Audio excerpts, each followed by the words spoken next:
नमस्कार किसान साथियों, आज हम बात करने वाले हैं गेहूं में पीलापन।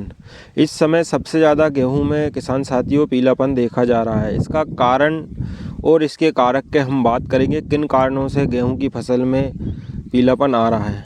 सबसे पहले हम किसान साथियों बात करें तो सभी किसान भाइयों ने पहला या दूसरा पानी हो चुका है, दूसरी सिंचाई हो चुकी है और इसके बाद भी जो गेहूँ की फसल है वो पीली हो रही है। तो इसका सबसे जो मुख्य कारण है वो तो है मौसम, क्योंकि ज़्यादा नमी बने रहने के कारण भी गेहूं जो की फसल जो है पीली हो रही है।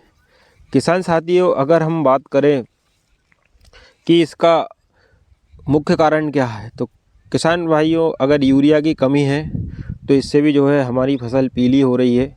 और जो खासकर धान वाले क्षेत्र हैं जिनमें धान की फसल लगी थी उसके बाद गेहूं की फसल बोई हुई है, तो उनमें ये समस्या ज़्यादा देखने को मिल रही है। जिन खेतों में धान के बाद गेहूं लगा है उनमें ज़्यादा पीलापन आ रहा है। तो किसान भाइयों, अगर आप धान के खेतों में पानी देते हैं तो पानी का जो भराव है वो 2 से 3 दिन तक रहता है, जिससे हमारी फसल जो है पीली पड़ने लगती है। और जब पानी ज़्यादा दिन तक रुका रहता है, उसकी निकासी नहीं होती है और वो बाहर नहीं जाता है, तो उसके कारण मिट्टी में ऑक्सीजन की कमी हो जाती है। और ऑक्सीजन की कमी होने से किसान भाइयों नई जड़ों का विकास नहीं हो पाता है और जो क्राउन रूट्स है वो भी रुक जाती है, या नई वाली जो क्राउन रूट्स है वो नहीं निकल पाती। इस कारण इस प्रकार की समस्याएं ज़्यादा हो रही है।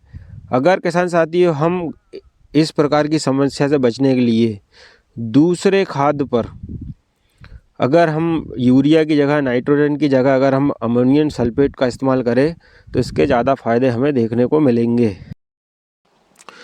किसान भाइयों, अगर हम अमोनियम सल्फेट के फ़ायदे की बात करें तो यह किस प्रकार हमारी गेहूं की फसल पे कार्य करेगा, तो किसान साथियों अमोनियम सल्फेट में 21% तो नाइट्रोजन होता है और 24% सल्फ़र होता है। इसके कारण जो है सल्फ़र से मिट्टी, जब हम हमारे गेहूं की फसल में, धान वाले रकबे में जब हम अमोनियम सल्फेट का इस्तेमाल करते हैं तो हमारी मिट्टी जो है फूल जाती है।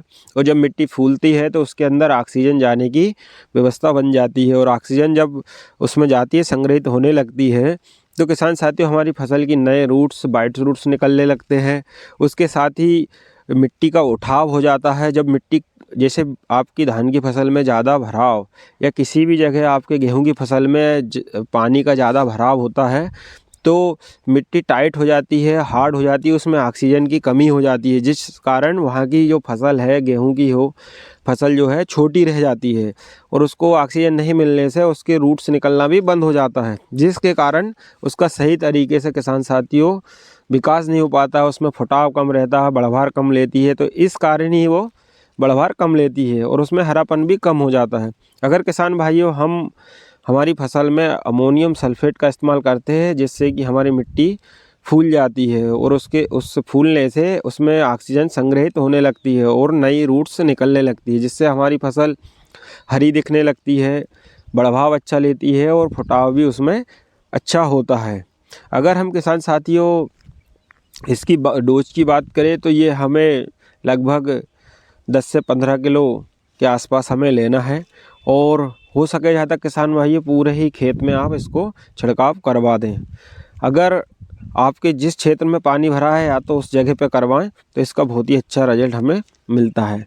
किसान साथियों, और भी बहुत सारे कारण हैं जिन कारणों से हमारी जो गेहूं की फसल है वो पीली पड़ती है। या हमने बेसल डोज के समय किसान साथियों डीएपी में कमी रखी हो, तब भी हमारी जो गेहूं की फसल है वो पीली पड़ने लगती है। और किसान साथियों, अगर हम दूसरे पानी की बात करें, अगर आपने पहले उसमें डीएपी कम दिया हुआ है, फास्फोरस की मात्रा कम है, तो आप दूसरे पानी पर अवश्य ही अपने खेत पर डीएपी का छिड़काव करवाएं। यूरिया के साथ डीएपी का छिड़काव करवा सकते हैं, जिससे आपकी फसल में जो है फास्फोरस की कमी को पूरी हो जाएगी और आपकी फसल जो है हरी भरी हो जाएगी। या फिर किसान साथियों, अगर आप स्प्रे आपके दोनों डोज हो गए हैं। पहला पानी के समय भी आपने यूरिया के साथ सल्फ़र जिंक डाल दिया है, तो दूसरे खाद में भी आपने अगर माइक्रोराजा बायो पावर डाल चुके हैं, तो किसान साथियों आप जो है स्प्रे के माध्यम से भी फास्फोरस की पूर्ति कर सकते हैं। उसके लिए आप जो है 05234 NPK 05234 का इस्तेमाल कर सकते हैं। इसके इस्तेमाल से भी जो है इसमें 52% फास्फोरस और 34% पोटास होती है किसान साथियों।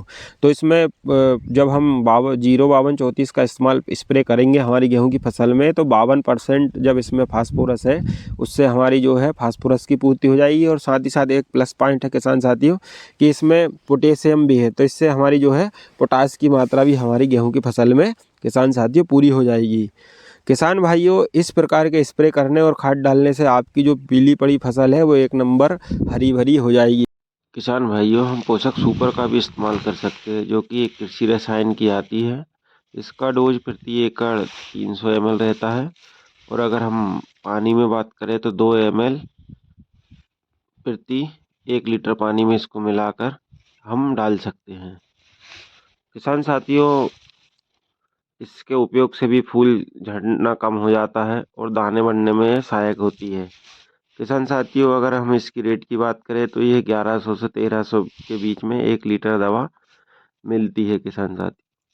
अगर वीडियो अच्छी लगी हो तो लाइक करें, शेयर करें और चैनल सब्सक्राइब करें। धन्यवाद।